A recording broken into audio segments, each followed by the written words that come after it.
To get us started, I want to introduce an exercise that has us looking at popular culture through the lens of religion. I've chosen an episode from the series Cardinal as a Canadian example of popular culture. This series was a huge hit in Canada and has been sold internationally, and it's an example very close to home. In fact, a lot of it was shot in North Bay. You will immediately recognize many of the locales. The universe of Cardinal, whether it's the books or the television series, will be recognizable to anyone who has lived in North Bay. The writer of the books on which the series is based is from North Bay. His name's Giles Blunt.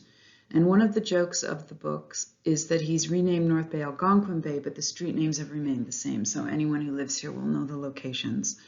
In interviews, Giles Blunt has talked about growing up Catholic in North Bay. He's talked about Nipissing First Nation and Indigenous culture, and the importance of French Canadian culture in the area. So all these are depicted in the first episode. Blunt has said that he gave John Cardinal his Catholic guilt, so that the character is struggling with a number of ethical and religious issues throughout the series.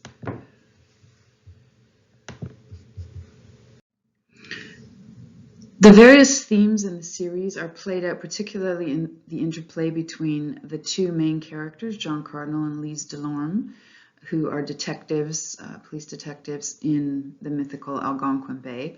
And interestingly, their relationship to the larger landscape, which of course will be immediately recognizable if you're living in North Bay.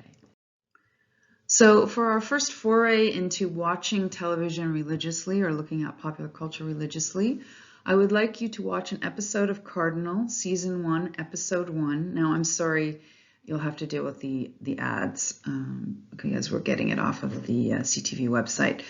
So I want you to watch this episode, and I want you to note any religious references as you go through the episode. Take note of them. How is religion or spirituality being depicted here? What are some of the conflicts that are being illustrated? How is it being presented to the viewer?